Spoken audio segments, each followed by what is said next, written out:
¿Qué es el racionalismo? En primer lugar, el racionalismo proviene de ratio, que significa razón. Es una corriente filosófica que nace en Europa, específicamente en Francia, en el siglo XVII y se extiende hasta el siglo XVIII. Esta corriente se centra en el humanismo. Por ello, Dios ya no será el centro de interés filosófico, sino el hombre y sus capacidades. Los racionalistas contemplan que la razón es el fundamento de todo y por ello es la herramienta por la cual el hombre conoce la realidad, siendo así la única fuente del auténtico conocimiento. Se sigue el método de razonamiento demostrativo propio de la matemática. Por ello, el conocimiento válido para los racionalistas es de tipo deductivo, es decir, es comprender y entender para deducir algo con base a un argumento. Este razonamiento sigue una serie de pasos lógicos. Hay ideas y principios básicos innatos que son independientes de la experiencia. Un ejemplo es el desarrollo del lenguaje que está programado en cada individuo al ser expuesto a su lengua nativa. En el razonamiento, las verdades de la razón no necesitan de la experiencia para ser demostradas. Un ejemplo clásico en matemática es que 2 más 2 es 4 y ese es el resultado. Y no se discute. A continuación, les voy a hablar sobre los representantes del racionalismo. Comenzamos con René Descartes, que nació en 1596 y falleció en 1650. Fue filósofo, físico y matemático francés. Es considerado el padre de la filosofía moderna. Entre sus frases famosas destacan: cogito ergo sum, pienso, luego existo. Significa que la única forma de encontrar la verdad es por medio de la razón. Todo lo complejo puede dividirse en partes simples. Para investigar la verdad es preciso dudar en cuanto sea posible de todas las cosas. Por ello se considera la duda sistemática como el principio del conocimiento.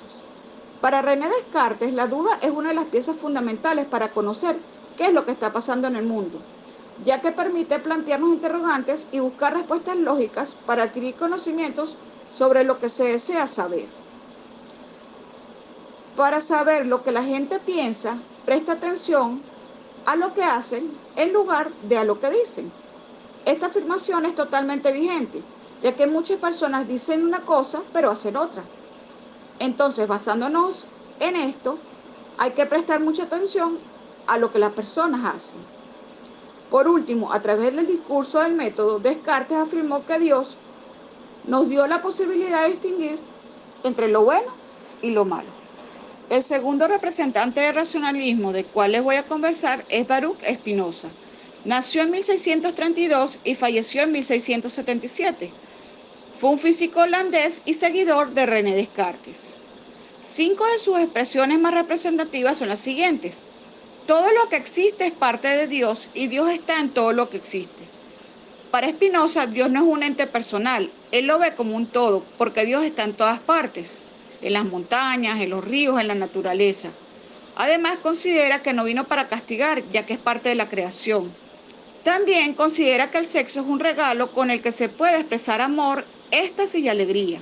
De allí su segunda expresión: aquellos deseos que no surgen de la razón no son acciones, sino más bien pasiones. Como todo racionalista, el principio más importante es la razón. De allí que el Estado democrático es donde todos deciden de común acuerdo para vivir solamente según el dictamen de la razón. Spinoza era ateo y criticaba fuertemente la religión. Decía que siempre se adaptó a la utilidad del Estado. Sin embargo, para él la religión es obediencia a la ley divina, una exigencia a la perfección con la que él no estaba de acuerdo. Por último, si no quieres repetir el pasado, estúdialo. El tercer y último representante del racionalismo que les voy a explicar es Gottfried Leibniz. Él nació en 1646 y falleció en 1716. Fue un polímata, ya que estudió varios tipos de conocimientos. Fue filósofo, matemático, teólogo, jurista, bibliotecario y político alemán. Cuando comenzó a formarse en Derecho, se interesó por los hombres que habían protagonizado las primeras revoluciones científicas y filosóficas de la Europa moderna, donde destacaba René Descartes. 4 de sus enunciados célebres son: Dios es la razón final de la salvación, de la fe y la elección en Jesucristo. Para Leibniz, Dios es absolutamente perfecto.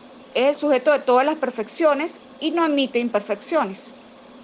Amar es encontrar en la felicidad del otro tu propia felicidad, ya que consideraba que la alegría es un placer que el alma siente en sí misma.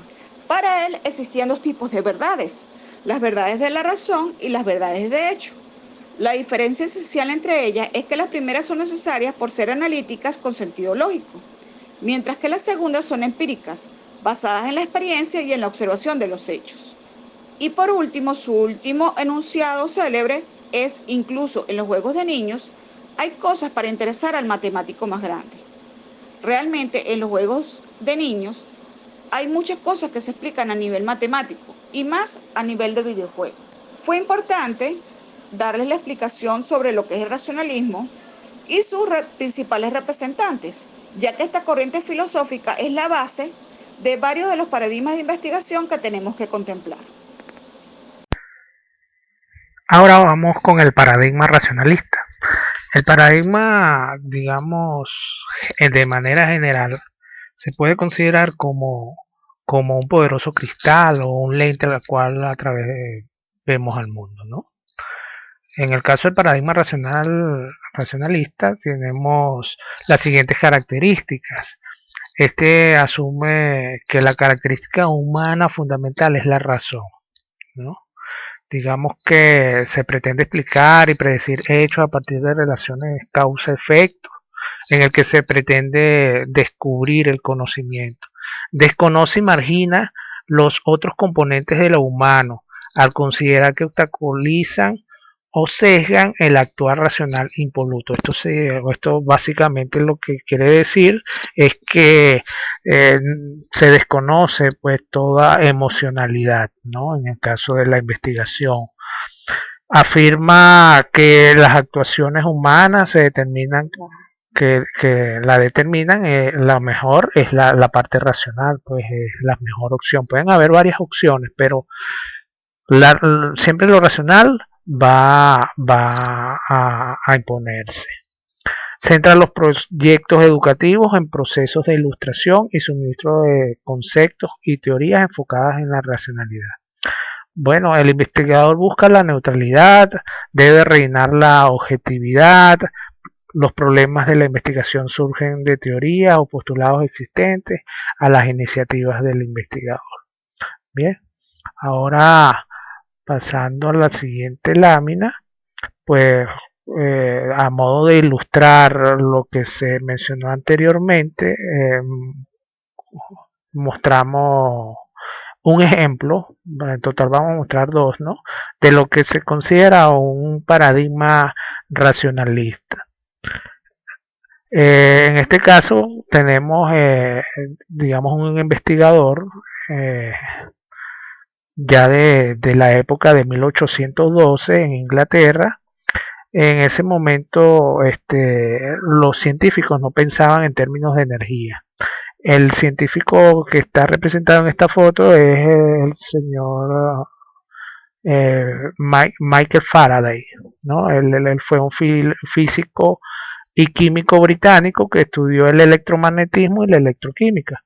Sus principales descubrimientos incluyen la inducción electromagnética, el diamagnetismo y la electrólisis. Él era el hijo de un herrero, ¿no? Él trabajó para organizar las notas de sus conferencias y estudiaba en su tiempo libre. Realmente le obsesionaba la energía.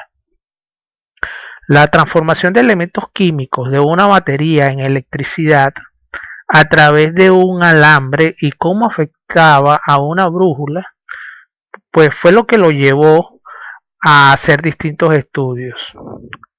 Como ven, pues poseía una mente analítica.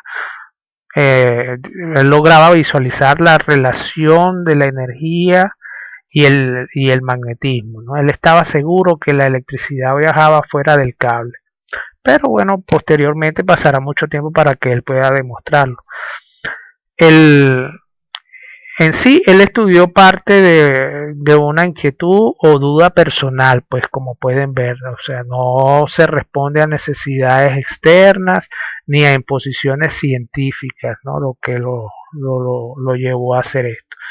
y realmente él estudia solo la temática que le interesa para responder sus inquietudes propias, ¿no? Este es un paradigma racionalista con el cual fue formado. Pues aquí pueden ver la fuente de la cual se extrajo la información.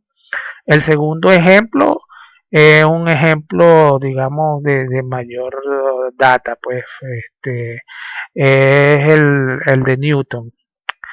Él hizo una serie de experimentos basados en mucha observación y logró establecer tres leyes, ¿no? Tres leyes que tenían la misma frecuencia, los mismos patrones de comportamiento en relación a los movimientos. Una es la ley de inercia, la otra es la donde especifica que la fuerza es igual a la masa por la aceleración, y la otra es la acción-reacción. Aquí esta es la fuente donde se sacó dicha información.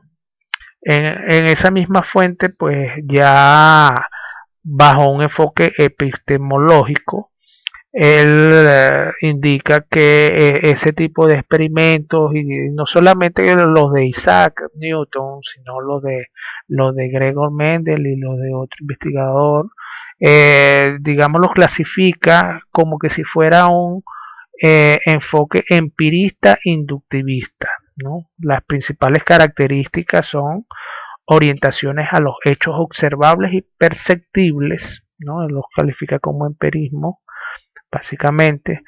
Búsqueda de gran cantidad de datos medibles, como ya hemos visto, con alta frecuencia de ocurrencia. Organización sistemática de las observaciones cuantificadas, organizadas en variables. Hallazgos de patrones de regularidad, digamos que es lo que lleva a la inducción, a lo que induce pues una serie de comportamientos, digamos, con el mismo patrón. Y luego de eso la formulación de leyes que expresen esos patrones y que expliquen las infinitas variaciones de los hechos, lo cual es una explicación de variaciones y de predicción, ¿no? Ya la clasificación, la agrupación y digamos ya la conclusión de todas esas observaciones. Bueno, y ya para culminar con lo que corresponde al paradigma racionalista, fíjense que al inicio mencioné que estos paradigmas son, digamos, con los que nos han entrenado en la sociedad, han sido bastante internalizados en nosotros. Sin embargo, existe el caso de una teoría desarrollada por este señor, el profesor Humberto Maturana, y él dice que habla sobre la naturaleza del hombre, ¿no? Dice que los seres humanos somos seres emocionales, aunque se pretenda renegar de ellos, aunque, como ya les mencioné, nos han entrenado, pues nuestra educación ha sido fuertemente impuesta desde el punto de vista racional, ¿no? Dice que la racionalidad, el profesor Maturana indica que la racionalidad surge de la emocionalidad, de las preferencias y los deseos de las personas. Esto es lo que él plantea. Él es experto en epistemología y Premio Nacional de Ciencias.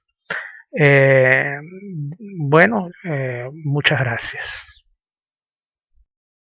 Ahora procederemos a explicar el proceso de investigación del paradigma racional. El paradigma racionalista se basa en la construcción de conocimientos por medio de elementos teóricos o hipotéticos. Desde este punto de vista, la ciencia se inicia no por conceptos derivados por la experiencia, sino por conceptos que son resultados de la intuición, que se presentan como ideas racionales que proponen una investigación seria y objetiva. Por lo tanto, el investigador crea conjeturas de la realidad, las cuales las pone a prueba al confrontarlas por medio de las técnicas de observación y experimentación. Nuestro amigo Lorenzano, en su escrito Hipotético Deductivo, nos explica el método de la investigación racionalista a través de un esquema. El esquema se representa de la siguiente manera. La primera letra que vemos es la P, la cual representa el problema. Seguidamente vemos la palabra intuición, Luego la letra T, que representa la teoría. Seguidamente vemos la palabra deducción y se finaliza el esquema con la letra E, que son los enunciados que se propician en el proceso de investigación. Lorenzano explica en este esquema que la investigación comienza con el planteamiento de un problema, el cual es producto de un encuadre teórico que surge por ideas racionales que van estableciéndose en el sistema de pensamiento de una persona. La intuición juega un papel fundamental en el salto creativo de la investigación, ya que ésta propone el sistema de lenguaje que se implementará. Ahora bien, de la teoría que se puso como base del problema se generarán hipótesis como posibles soluciones, las cuales se tendrán que someter a pruebas rigurosas para poder confirmar la validez de la misma. De esta manera se podrán deducir enunciados que podrán establecer las verdades racionales universales productos de una investigación de tilde racionalista. Ahora, entendiendo el método que se utiliza para poder producir conocimientos racionalistas, se tiene que seguir una serie de pasos para lograr un proceso de investigación de esta índole. Estos pasos se dividen en 5, los cuales son el paso número 1, que es la fase de análisis, el paso número 2, que es la fase de exploración, el paso número 3, que es la fase de derivación, el paso número 4, que es la fase de sistematización, y finalmente el paso número 5, que es la fase de validación. Al seguir esta línea de investigación se establecerán conocimientos racionales. Ahora procederemos a explicar cada uno de los 5 pasos para poder tener un conocimiento más pleno de este sistema de investigación. El primer paso, el cual es la fase de análisis, es considerado como el punto inicial de todo el proceso investigativo, debido a que en este paso se debe de examinar las teorías de diferentes niveles, seleccionadas para dar fundamentos a todo el proceso de investigación. Para ello, se aplican técnicas de revisión bibliográfica y de análisis de teoría. Hay que recordar que el sistema de investigación del paradigma racionalista tiene una fuerte base filosófica, por lo tanto, el proceso de interpretación, análisis e investigación siempre estarán enmarcadas en el desarrollo de esta línea de investigación. Al contar con toda la base teórica de nuestra investigación, se procede a realizar el segundo paso, el cual es la fase de exploración. La fase de exploración consiste en elaborar la hipótesis teórica que guiará el estudio, ubicando los enunciados en las teorías y vinculando las hipótesis con las teorías de entradas. Esta fase se considera como la parte técnica del proceso investigativo, porque incentiva o invita al investigador a realizar procesos de análisis, de interpretación de teorías, para así crear y fundamentar las hipótesis de la investigación. Luego de ya haber delimitado nuestra investigación, estableciendo sus objetivos por medio de la deducción de hipótesis, prosigue el paso número 3. El paso número 3 se basa en la fase de derivación. En esta fase se deducen los conceptos o categorías a partir de las teorías de entrada seleccionadas. Se establecen relaciones, asimismo teóricas, entre conceptos y categorías. Y por último, se utilizan los sistemas de deducción y razonamientos lógicos. Luego se inicia con el paso número 4, que es la fase de sistematización, que ya es el orden de todo el proceso investigativo que se ha venido realizando con los 3 pasos anteriores. En este paso se procede a la construcción del modelo teórico, sistemas de categorías y jerarquización de conceptos. Se le da estructura a todo el sistema investigativo. Las técnicas que se aplican son de diagramación, que permiten apreciar los elementos que configuran el modelo de sistema construido. ¿Por qué se aplica este tipo de técnica dentro del proceso racional? Porque la diagramación describe la estructura de un sistema mediante sus clases, atributos, métodos u operaciones, estableciendo relaciones entre sí. Y como último paso se hace la fase de validación. Esta consiste en legitimar el modelo, es decir, las relaciones entre los diferentes componentes del modelo deben ser eficaces o adecuados con respecto a los sistemas de valores y creencias característicos de la estructura social, política, cultural en la cual se pretende ubicar. Es decir, la fase de validación es tomar todo el proceso que ya hemos realizado y experimentarlo en la realidad concreta que hemos determinado para luego obtener los resultados y ver si son válidos, efectivos y universales para la producción de conocimiento. En síntesis, se podría decir que el proceso de investigación del paradigma racionalista se desarrolla a través del método hipotético-deductivo. Este método se utiliza debido a las bases filosóficas que tiene esta línea de investigación. La naturaleza de la realidad de la línea de investigación debe ser objetiva, estática, única y convergente. Las técnicas que se utilizan a través del proceso investigativo es de tilde cuantitativo, por lo tanto se pueden utilizar múltiples herramientas como medición de test, observación sistemática o experimentación. Por último, esta línea investigativa se establece a través de un proceso teórico práctico. Se disocia, se constituye entidades distintas. La teoría es la norma práctica del proceso investigativo. Se desarrolla una teoría para llevarlo a la práctica y así dar respuesta ante una necesidad que se produce o se abstrae por medio de la razón.